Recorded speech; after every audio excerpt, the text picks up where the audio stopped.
नमस्कार दोस्तों, स्वागत है आप सभी का एक बार फिर से। हिंदू धर्म में पितृपक्ष का महत्व बहुत अधिक होता है। पितृपक्ष के दौरान हमारे पूर्वज पितृलोक से धरती पर हमसे मिलने के लिए आते हैं।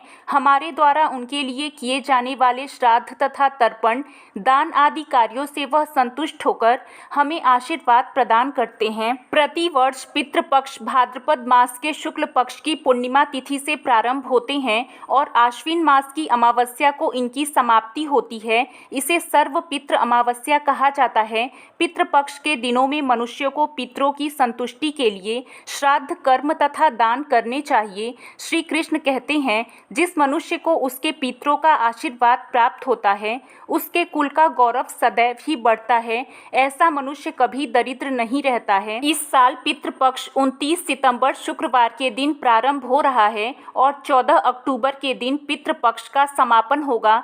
पितृपक्ष 16 दिनों तक चलते हैं। इस दौरान मनुष्य को पितरों की संतुष्टि के लिए उपाय अवश्य करने चाहिए। दोस्तों, पितृ मनुष्य के परिवार का सुरक्षा कवच होते हैं। पितृ शक्ति मनुष्यों की हर प्रकार के संकट से रक्षा करती है। यदि घर में पितृ शक्ति का वास हो तो घर में किसी भी प्रकार की दुष्ट आत्मा तथा नकारात्मक शक्तियाँ प्रवेश नहीं करती हैं। इसलिए हमें पितृपक्ष में कुछ ऐसे कार्य करने चाहिए जिससे हमारे घर में पितृ शक्ति का वास हो।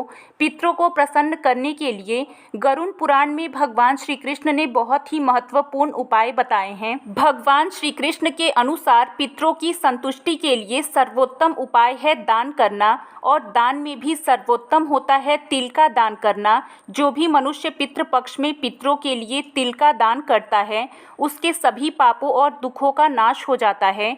इसके अलावा आप पितृपक्ष में अपने पितरों की संतुष्टि के लिए वस्त्र आदि का दान अवश्य करें। यदि गाय का दान किया जाए तो कई गुना अधिक फलों की प्राप्ति होती है। दोस्तों, हमारे प्राचीन धर्म ग्रंथों में गाय को एक अत्यंत महत्वपूर्ण और पवित्र पशु माना जाता है।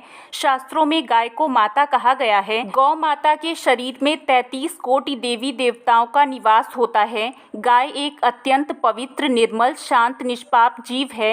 ऋग्वेद में इसे संसार का पालन पोषण करने वाली कामधेनु कहा गया है। इसके दर्शन मात्र से मनुष्य के हजारों पाप नष्ट हो जाते हैं। इसलिए कभी इस निष्पाप गौ माता पर अत्याचार नहीं करना चाहिए। गाय को कभी मारना नहीं चाहिए और कभी उन्हें कष्ट नहीं देना चाहिए। गाय को मारना शास्त्रों में सबसे बड़ा पाप माना गया है। दोस्तों, भगवान श्री कृष्ण को गायों से विशेष लगाव था। उन्हें गौ माता बहुत अधिक प्रिय थीं। श्री कृष्ण के अनुसार गायों की सेवा करना ही सर्वश्रेष्ठ धर्म है। इससे बड़ा पुण्य का कार्य संसार में दूसरा कोई नहीं है।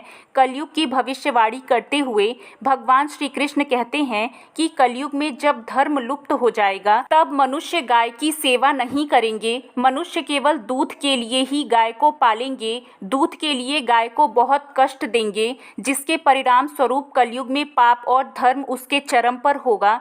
कलयुग के अंत का लक्षण बताते हुए श्री कृष्ण कहते हैं, जब संसार से गायें समाप्त हो जाएंगी तब कलयुग का अंत होगा। जो मनुष्य कलयुग में भी गाय की निस्वार्थ भाव से सेवा करेगा वह सुख समृद्धि प्राप्त करेगा। जो स्त्री रसोई में बनी पहली रोटी गौ माता को खिलाएगी वह सदा सुहागन और सौभाग्यशाली रहेगी। जो लोग अपने घर में गाय से प्राप्त पंचगव्य को रखेंगे उसके घर में कभी दुख दरिद्रता नहीं आएगी। दोस्तों, हमारे धर्म के सभी शास्त्रों में गाय की सेवा को ही सर्वश्रेष्ठ माना गया है। जो व्यक्ति प्रतिदिन किसी न किसी तरह से गौ माता की सेवा करता है वह सबसे अधिक पुण्यवान बन जाता है। गांव में तो मनुष्य को गाय की सेवा करने का अवसर प्राप्त होता है, लेकिन शहरों में गाय के दर्शन आसानी से नहीं हो पाते हैं। इसलिए मनुष्य को गौशाला में जाकर गाय की सेवा करनी चाहिए अथवा गौशाला के लिए दान धर्म करने चाहिए। इसके अलावा आप अपने घर में भी गौ माता की मूर्ति रखकर उनकी पूजा जरूर करें। इससे भी माता कामधेनु का आशीर्वाद प्राप्त होता है। शास्त्रों में गौ माता को माता लक्ष्मी का रूप माना गया है, इसलिए उनकी पूजा करने से दरिद्रता दूर होती है। प्राचीन काल से ही गौ माता की सेवा और संरक्षण करने की परंपरा चली आ रही है। कई ऋषि मुनि अपनी कुटिया में गायों का पालन करते थे तथा राजा महाराजा गायों का दान करते थे।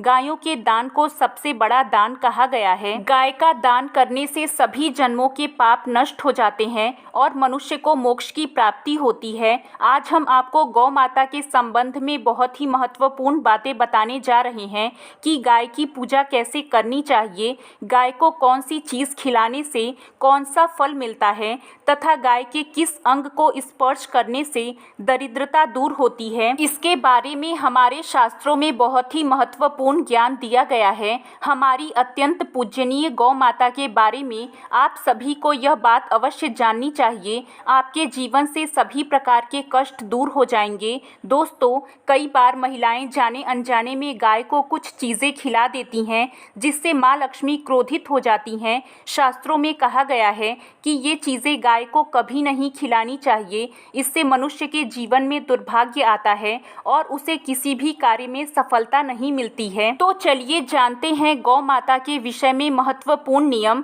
सबसे पहली बात है दोस्तों, गौ माता के दर्शन करना बहुत शुभ होता है। शास्त्र कहते हैं रोज सुबह गाय के दर्शन होने से पुण्य की प्राप्ति होती है। रोज सुबह गोबर के दर्शन होने से माता लक्ष्मी की प्राप्ति होती है। अगर आप किसी महत्वपूर्ण कार्य के लिए जा रहे हैं और अचानक ही गौ माता रास्ते में आ जाती हैं तो वह कार्य निश्चित ही सफल हो जाता है। किसी भी यात्रा पर निकलते समय अगर गौ माता के दर्शन हो जाएं तो वह यात्रा सुखपूर्वक पूर्ण हो जाती है, इसमें संशय नहीं है। अगर अभी तक आपने वीडियो को लाइक नहीं किया है तो वीडियो को लाइक करके चैनल को सब्सक्राइब जरूर करिएगा। ज्योतिष शास्त्र के अनुसार कुंडली में यदि पितृ दोष होता है तो इन उपायों के साथ साथ गौ माता को प्रतिदिन रोटी और घास खिलाने से लाभ होता है और पितृ दोष से मुक्ति मिलती है। इसी तरह कुंडली में यदि शनि की 7.5 है, महादशा है, तो हर शनिवार और अमावस्या को काले रंग की गाय को घास या रोटी खिलाएं और उसकी पूजा करें। इससे शनि दोष दूर होता है। गौमूत्र यानी कि गाय का मूत्र बहुत ही उपयोगी, पवित्र और स्वास्थ्य की दृष्टि से अत्यंत हितकारी होता है।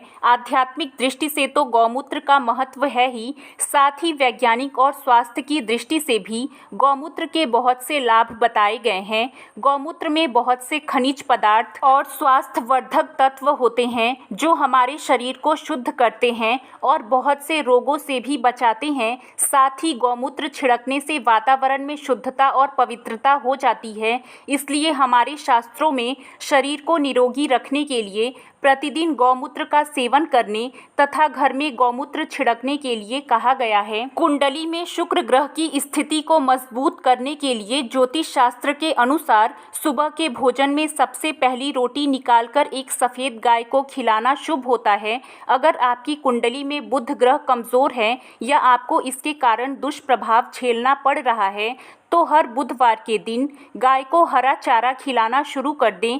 इससे बुध से जुड़े दुष्प्रभाव दूर होंगे और आपको तमाम समस्याओं का हल मिल जाएगा। अगर कुंडली में मंगल दोष है जिसके कारण आपके जीवन में कई तरह की परेशानियां हैं तो लाल रंग की गाय की सेवा करें। मंगलवार के दिन गाय का पूजन करें और उसे गुड़ और चने आदि खिलाएं। बृहस्पति ग्रह को जीवन के सभी मांगलिक कार्यों का कारक माना जाता है। ऐसे में अगर किसी व्यक्ति के जीवन में विवाह आदि मांगलिक कार्यों में विघ्न निर्माण हो रहे हैं तो उन लोगों की कुंडली में बृहस्पति ग्रह की स्थिति को मजबूत करने के लिए रोटी पर गुड़ और चने रखकर गाय को खिला देना चाहिए। इससे आपको शुभ परिणाम प्राप्त होते हैं। अगर घर में अशांति है, लड़ाई झगड़े होते रहते हैं तो घर में सुख शांति बनाए रखने के लिए घर के अंदर गाय के गोबर से बने हुए उपले को जलाना चाहिए और उसका धुआं संपूर्ण घर में फैलाना चाहिए। इससे घर की नकारात्मक ऊर्जा नष्ट होती है और सकारात्मक ऊर्जा में वृद्धि होती है।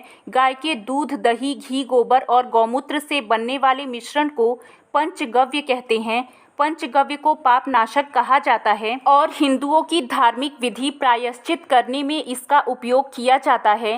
पंचगव्य को बनाने वाली सभी वस्तुएं अत्यंत उपयोगी होती हैं, जो स्वास्थ्य के लिए लाभदायक तो हैं ही, साथ ही औषधीय गुणों से भरपूर है। दोस्तों, अगर आपके द्वार पर गौ माता आती हैं तो उसे बिना रोटी खिलाए जाने ना दें, नहीं तो आपको दुर्भाग्य का सामना करना पड़ेगा, क्योंकि जिसके द्वार से गाय बिना कुछ प्राप्त किए लौट जाती है, उसके घर से लक्ष्मी भी चली जाती हैं। प्रत्येक स्त्री को प्रतिदिन गाय के लिए एक रोटी बनानी चाहिए और प्रेम से गौ माता को खिलानी चाहिए। इससे गौ माता का आशीर्वाद प्राप्त होता है और मन की सभी इच्छाएं पूरी होती हैं।